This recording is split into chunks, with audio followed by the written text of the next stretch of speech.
Hello दोस्तों, Rembrandt जो Rembrandt या रेम्ब्रांट नाम से कला जगत में प्रसिद्ध है, उसका जन्म हुआ था 1607 ईस्वी से 1669 यानी कि एक नंबर कम 69। ठीक है, 1669 में इसका जन्म हॉलैंड में हुआ था। यह एक उद्योगपति का पुत्र था, यानी कि इसके पिता एक उद्योगपति थे।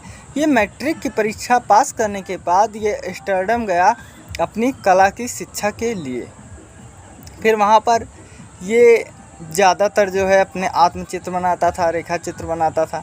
तो इसने वहीं पर एक धनी स्त्री से विवाह किया। विवाह के बाद वह स्त्री जो है मर गई, यानी कि इसकी मृत्यु हो गई। मृत्यु के बाद ये बौखलास आ गए थे। फिर उसके बाद जब कुछ ठीक हुए तो इन्होंने 14 वर्ष बाद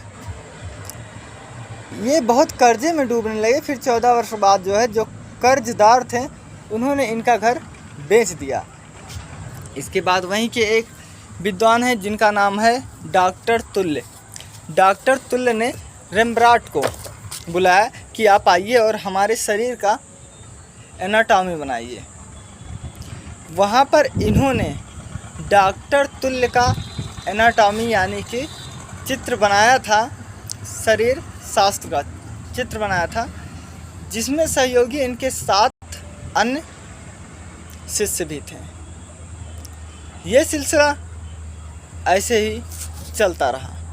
फिर उसके बाद ये 62 अपने जो है आत्मचित्र बनाए। ये क्या करते थे ना, ये शीशा रख लेते थे सामने, दर्पण शीशा, और इसमें शीशा में देखकर अपने चित्र बनाते थे।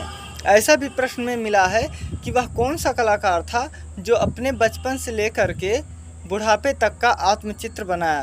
तो यही रेम्ब्रांट जी होंगे। और जो रेम्ब्रांट के चित्र होते थे ये जो है डबल शंकु में होते थे, जो किसी चित्र के लिए बहुत भारी प्रतीक होता है।